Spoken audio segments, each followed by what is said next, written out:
Book 2, Chapter 11 of The Lancashire Witches. This recording is in the public domain. Reading by Andy Minter. The Lancashire Witches, A Romance of Pendle Forest, by William Harrison Ainsworth. Book 2, Pendle Forest. Chapter 11. Mother Demdike. The heavy rain which began to fall as Roger Nowell entered Rough Lee had now ceased, and the sun shone forth again brilliantly, making the garden look so fresh and beautiful that Richard proposed a stroll within it to Alizon.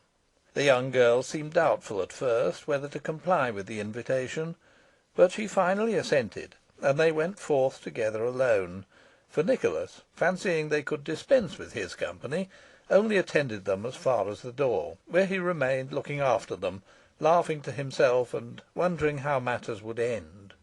"No good will come of it, I fear," mused the worthy squire, shaking his head, "and I am scarcely doing right in allowing Dick to entangle himself in this fashion. But where's the use of giving advice to a young man who is over head and ears in love? He'll never listen to it, and will only resent interference. Dick must take his chance. I have already pointed out the danger to him, and if he chooses to run headlong into the pit, why, I cannot hinder him. After all, I am not much surprised. Alizon's beauty is quite irresistible, and were all smooth and straightforward in her history, there could be no reason why.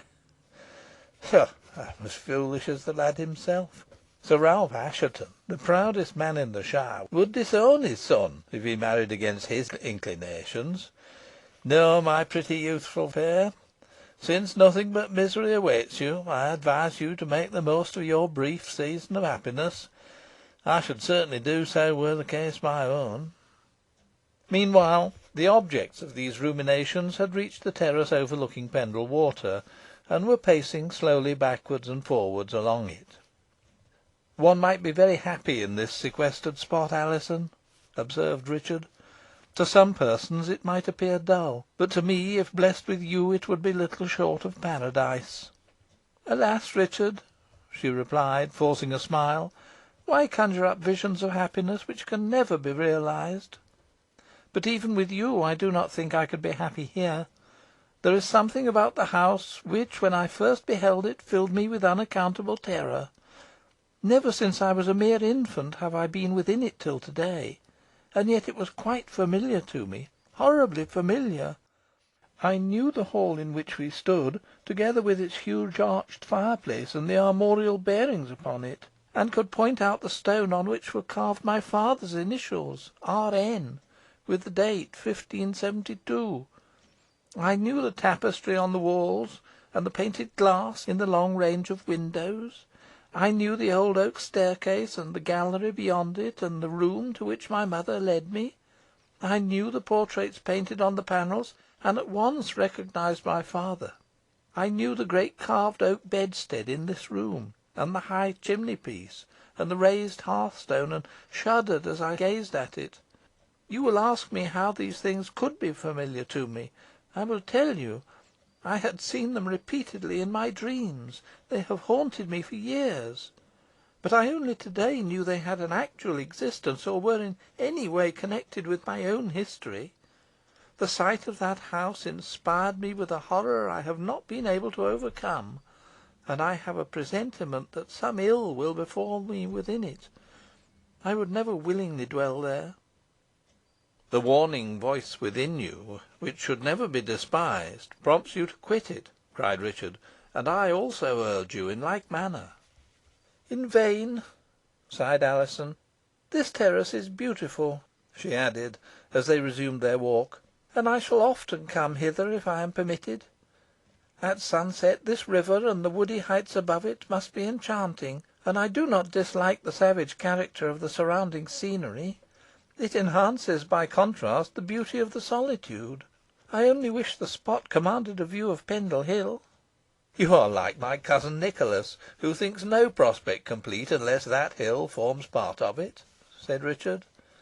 But since I find that you will often come hither at sunset, I shall not despair of seeing and conversing with you again, even if I am forbidden the house by Mistress Nutter.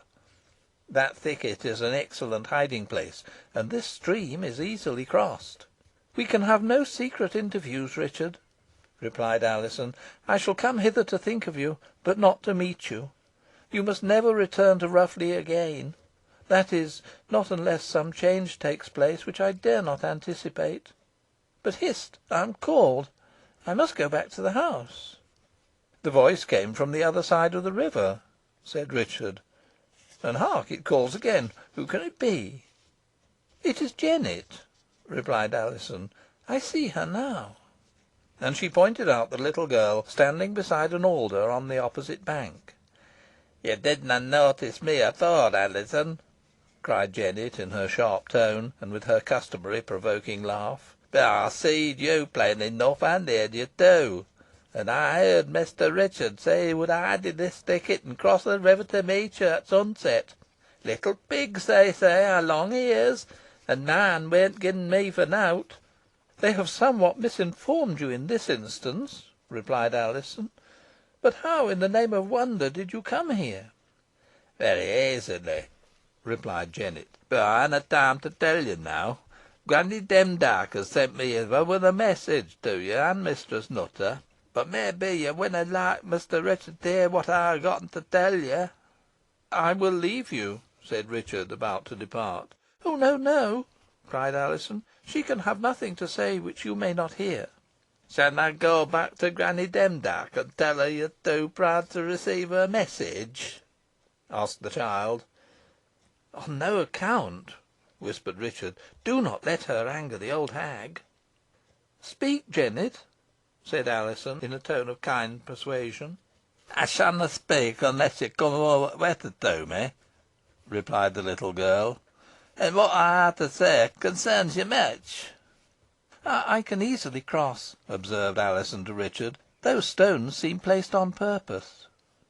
Upon this, descending from the terrace to the river's brink, and springing lightly upon the first stone which reared its head above the foaming tide, she bounded to another, and so in an instant was across the stream. Richard saw her ascend the opposite bank, and approach Jennet, who withdrew behind the alder, and then he fancied he perceived an old beldame, partly concealed by the intervening branches of the tree, advance and seize hold of her. Then there was a scream, and the sound had scarcely reached the young man's ears before he was down the bank and across the river. But when he reached the alder, neither Alizon, nor Jennet, nor the old beldame were to be seen. The terrible conviction that she had been carried off by Mother Demdike then smote him, and though he continued his search for her among the adjoining bushes, it was with fearful misgivings. No answer was returned by his shouts, nor could he discover any trace of the means by which Alizon had been spirited away. After some time spent in ineffectual search, uncertain what course to pursue, and with a heart full of despair, Richard crossed the river and proceeded towards the house, in front of which he found Mistress Nutter and Nicholas, both of whom seemed surprised when they perceived he was unaccompanied by Alizon. The lady immediately, and somewhat sharply, questioned him as to what had become of her adopted daughter, and appeared at first to doubt his answer, but at length, unable to question his sincerity, she became violently agitated. "The poor girl has been conveyed away by Mother Demdike," she cried, "though for what purpose I am at a loss to conceive. The old hag could not cross the running water, and therefore resorted to that stratagem." "Alizon must not be left in her hands, madam," said Richard. "She must not," replied the lady. "If Blackadder, whom I have sent after Parson Holden, were here, I would despatch him instantly to Malkin Tower." "I will go instead," said Richard. "You had better accept his offer," interposed Nicholas. "He will serve you as well as Blackadder." "Go I shall, madam," cried Richard, "if not on your account, on my own." "Come with me, then," said the lady, entering the house, "and I will furnish you with that which shall be your safeguard in the enterprise." With this she proceeded to the closet where her interview with Roger Nowell had been held, and unlocking an ebony cabinet, took from a drawer within it a small flat piece of gold, graven with mystic characters, and having a slender chain of the same metal attached to it. Throwing this chain over Richard's neck, she said, "Place this talisman, which is of sovereign virtue, near your heart, and no witchcraft shall have power over you. But be careful that you are not by any artifice deprived of it, for the old hag will soon discover that you possess some charm to protect you against her spells. You are impatient to be gone, but I have not yet done," she continued, taking down a small silver bugle from a hook, and giving it him. "On reaching Malkin Tower, wind this horn thrice, and the old witch will appear at the upper window. Demand admittance in my name, and she will not dare to refuse you; or, if she does, tell her you know the secret entrance to her stronghold, and will have recourse to it. And in case this should be needful, I will now disclose it to you, but you must not use it till other means fail. When opposite the door, which you will find is high up in the building, take 10 paces to the left, and if you examine the masonry at the foot of the tower, you will perceive one stone somewhat darker than the rest. At the bottom of this stone, and concealed by a patch of heath, you will discover a knob of iron. Touch it, and it will give you an opening to a vaulted chamber, whence you may mount to the upper room. Even then you may experience some difficulty, but with resolution you will surmount all obstacles." "I have no fear of success, madam," replied Richard, confidently. And quitting her, he proceeded to the stables, and calling for his horse, vaulted into the saddle, and galloped off towards the bridge. Fast as Richard rode up the steep hillside, still faster did the black clouds gather over his head. No natural cause could have produced so instantaneous a change in the aspect of the sky, and the young man viewed it with uneasiness, and wished to get out of the thicket in which he was now involved before the threatened thunderstorm commenced. But the hill was steep, and the road bad, being full of loose stones, and crossed in many places by bare roots of trees. Though ordinarily sure-footed, Merlin stumbled frequently, and Richard was obliged to slacken his pace. It grew darker and darker, and the storm seemed ready to burst upon him. The smaller birds ceased singing, and screened themselves under the thickest foliage. The pie chattered incessantly, the jay screamed, the bittern blew past, booming heavily in the air, the raven croaked, the heron arose from the river, and speeded off, with his long neck stretched out, and the falcon, who had been hovering over him, swept sidelong down, and sought shelter beneath an impending rock. The rabbit scuttered off to his burrow in the brake, and the hare, erecting himself for a moment, as if to listen to the note of danger, crept timorously off into the long dry grass. It grew so dark at last that the road was difficult to discern, and the dense rows of trees on either side assumed a fantastic appearance in the deep gloom.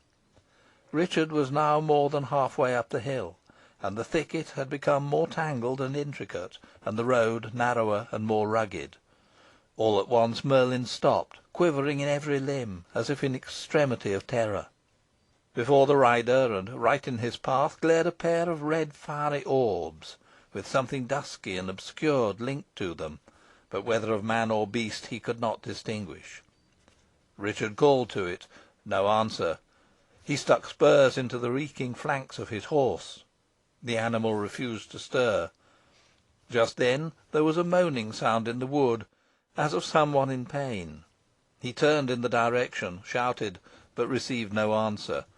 When he looked back, the red eyes were gone. Then Merlin moved forward of his own accord, but ere he had gone far, the eyes were visible again, glaring at the rider from the wood. This time they approached, dilating and increasing in growing intensity, till they scorched him like burning glasses.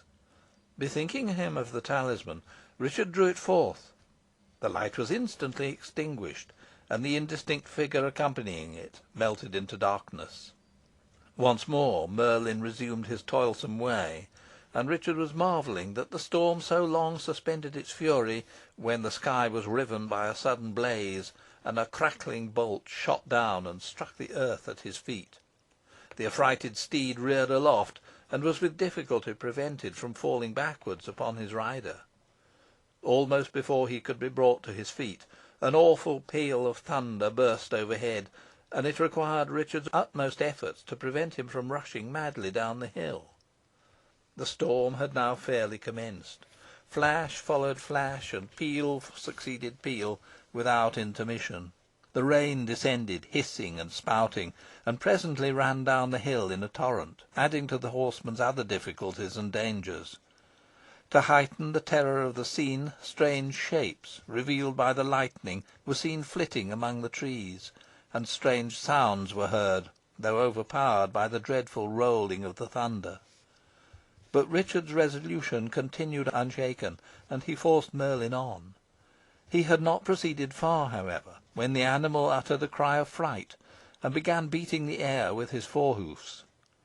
The lightning enabled Richard to discern the cause of this new distress. Coiled round the poor beast's legs, all whose efforts to disengage himself from the terrible assailant were ineffectual, was a large black snake, seemingly about to plunge its poisonous fangs into the flesh.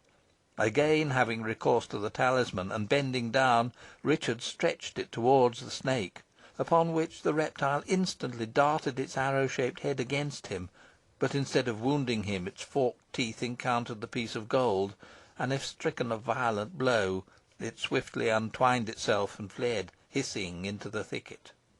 Richard was now obliged to dismount and lead his horse. In this way he toiled slowly up the hill. The storm continued with unabated fury. The red lightning played around him, the rattling thunder stunned him, and the pelting rain poured down upon his head. But he was no more molested. Save for the vivid flashes, it had become dark as night, but they served to guide him on his way. At length he got out of the thicket and trod upon the turf, but it was rendered so slippery by moisture that he could scarcely keep his feet, while the lightning no longer aided him. Fearing he had taken a wrong course, he stood still, and while debating with himself, a blaze of light illumined the wide heath, and showed him the object of his search, Malkin Tower, standing alone like a beacon, at about a quarter of a mile's distance, on the further side of the hill. Was it disturbed fancy, or did he really behold on the summit of the structure a grisly shape resembling, if it resembled anything human, a gigantic black cat, with roughened staring skin and flaming eyeballs? Nerved by the sight of the tower, Richard was on his steed's back in an instant, and the animal, having in some degree recovered his spirits, galloped off with him, and kept his feet in spite of the slippery state of the road. Ere long another flash showed the young man that he was drawing rapidly near the tower, and dismounting, he tied Merlin to a tree, and hurried towards the unhallowed pile. When within 20 paces of it, mindful of Mistress Nutter's injunctions, he placed the bugle to his lips, and winded it thrice. The summons, though clear and loud, sounded strangely in the portentous silence. Scarcely had the last notes died away, when a light shone through the dark red curtains hanging before a casement in the upper part of the tower. The next moment these were drawn aside, and a face appeared, so frightful, so charged with infernal wickedness and malice, that Richard's blood grew chill at the sight. Was it man or woman? The white beard and the large, broad, masculine character of the countenance seemed to denote the former, but the garb was that of a female. The face was at once hideous and fantastic, the eyes set across, the mouth awry, the right cheek marked by a mole shining with black hair, and horrible from its contrast to the rest of the visage, and the brow branded as if by a streak of blood. A black thrum cape constituted the old witch's headgear, and from beneath it her hoary hair escaped in long elf locks. The lower part of her person was hidden from view, but she appeared to be as broad-shouldered as a man, and her bulky person was wrapped in a tawny-coloured robe. Throwing open the window, she looked forth and demanded in harsh, imperious tones, "Who dares to summon Mother Demdike?" "A messenger from Mistress Nutter," replied Richard. "I am come in her name to demand the restitution of Alizon Device, whom thou hast forcibly and wrongfully taken from her." Alizon Device is my granddaughter, and as such belongs to me, and not to Mistress Nutter," rejoined Mother Demdike. "Thou knowest thou speakest false, foul hag," cried Richard. "Alizon is no blood of thine. Open the door, and cast down the ladder, or I will find other means of entrance." "Try them, then," rejoined Mother Demdike. And she closed the casement sharply, and drew the curtains over it.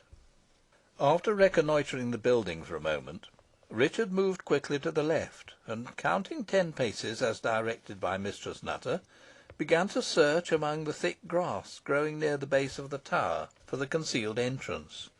It was too dark to distinguish any difference in the colour of the masonry, but he was sure he could not be far wrong, and presently his hand came in contact with a knob of iron. He pressed it, but it did not yield to the touch. Again, more forcibly, but with like ill success. Could he be mistaken? He tried the next stone, and discovered another knob upon it, but this was as immovable as the first. He went on, and then found that each stone was alike, and that if among the number he had chanced upon the one worked by the secret spring, it had refused to act. On examining the structure so far as he was able to do in the gloom, he found he had described the whole circle of the tower, and was about to commence the search anew, when a creaking sound was heard above, and a light streamed suddenly down upon him. The door had been opened by the old witch, and she stood there with a lamp in her hand, the yellow flame illumining her hideous visage and short, square, powerfully built frame. Her throat was like that of a bull, her hands of extraordinary size, and her arms, which were bare to the shoulder, brawny and muscular. "What, still outside?" she cried, in a jeering tone, and with a wild discordant laugh. "Methought thou affirmedst thou shouldst find a way into my dwelling." "I do not yet despair of finding it," replied Richard. "Fool!" screamed the hag. "I tell thee it is in vain to attempt it without my consent. With a word I could make the walls one solid mass, without window or outlet, from base to summit. With a word I could shower stones upon thy head, and crush thee to dust. With a word I could make the earth swallow thee up. With a word I could whisk thee hence to the top of Pendle Hill. Dost fear me now?" "No," replied Richard, undauntedly, "and the word thou menacest me with shall never be uttered." "Why not?" asked Mother Demdike, derisively. "Because thou wouldst not brave the resentment of one whose power is equal to thine own, if not greater," replied the young man. "Greater it is not, neither equal," rejoined the old hag, haughtily.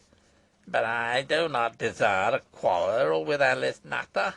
Only let her not meddle with me." "Once more, art thou willing to admit me?" demanded Richard. "Ay, upon one condition," replied Mother Demdike. "Thou shalt learn it anon. Stand aside while I let down the ladder." Richard obeyed, and a pair of narrow wooden steps dropped to the ground.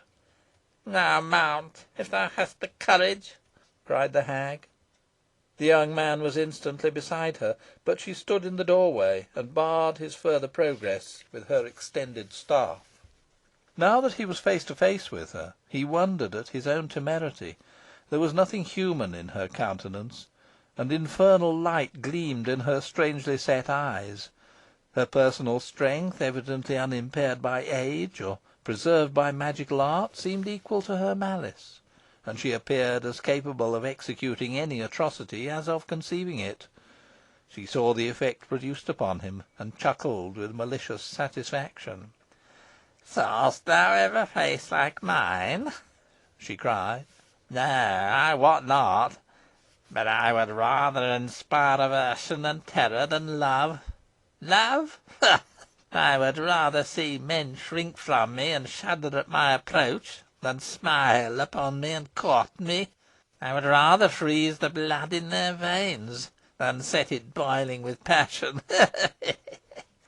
"Thou art a fearful being, indeed," exclaimed Richard, appalled. Fearful, am I?" ejaculated the old witch, with renewed laughter. "At least thou earnest it. Why, I am fearful. It is my wish to be so. I live to plague mankind, to blight and blast them, to scare them with my looks, to work them mischief. And now let us look at thee," she continued, holding the lamp over him. "Why so, a comely youth. And the young maids dote upon thee, I doubt not, and praise thy blooming cheeks, thy bright eyes, thy flowing locks, and thy fine limbs. I hate thy beauty, boy, and would mar it, would canker thy wholesome flesh, dim thy lustrous eyes, and strike thy vigorous limbs with palsy, till they would shake like mine. I am half minded to do it," she added, raising her staff and glaring at him with inconceivable malignity. "Hold!" exclaimed Richard, taking the talisman from his breast and displaying it to her. "I am armed against thy malice." Mother Demdike's staff fell from her grasp. "I knew thou wert in some way protected," she cried furiously. "And so this is a piece of gold with magic characters upon it. Ah!" she added, suddenly changing her tone, "let me look at it." "Thou seest it plain enough," rejoined Richard. "Now stand aside and let me pass, for thou perceivest I have power to force an entrance." "I see it, I see it," replied Mother Demdike, with affected humility. "I see it is in vain to struggle with thee, or rather with the potent lady who sent thee. Tarry where thou art, and I will bring Alizon to thee." "I almost mistrust thee," said Richard, "but be speedy." "I will be scarce a moment," said the witch. "But I must warn thee that she is—" "What? What hast thou done to her, thou wicked hag?" cried Richard, in alarm. "She is distraught," said Mother Demdike. "Distraught!" echoed Richard. "but thou canst easily cure her," said the old hag, significantly. "Ay, so I can," cried Richard, with sudden joy. "The talisman! Bring her to me at once." Mother Demdike departed, leaving him in a state of indescribable agitation. The walls of the tower were of immense thickness, and the entrance to the chamber towards which the arched doorway led was covered by a curtain of old arras, behind which the hag had disappeared. Scarcely had she entered the room when a scream was heard, and Richard heard his own name pronounced by a voice which, in spite of its agonised tones, he at once recognised. The cries were repeated, and he then heard Mother Demdike call out, "Come hither, come hither!" Instantly rushing forward, and dashing aside the tapestry, he found himself in a mysterious looking circular chamber, with a massive oak table in the midst of it. There were many strange objects in the room, but he saw only Alizon, who was struggling with the old witch, and clinging desperately to the table. He called to her by name as he advanced, but her bewildered looks proved that she did not know him. "Alizon, dear Alizon, I have come to free you," he exclaimed, but in place of answering him, she uttered a piercing scream. "The talisman, the talisman!" cried the hag. "I cannot undo my own work. Place the chain round her neck, and the gold near her heart, that she may experience its full virtue." Richard unsuspectingly complied with the suggestion of the temptress, but the moment he had parted with the piece of gold, the figure of Alizon vanished. The chamber was buried in gloom, and amidst a hubbub of wild laughter he was dragged by the powerful arm of the witch through the arched doorway, and flung from it to the ground, the shock of the fall producing immediate insensibility. Chapter 12.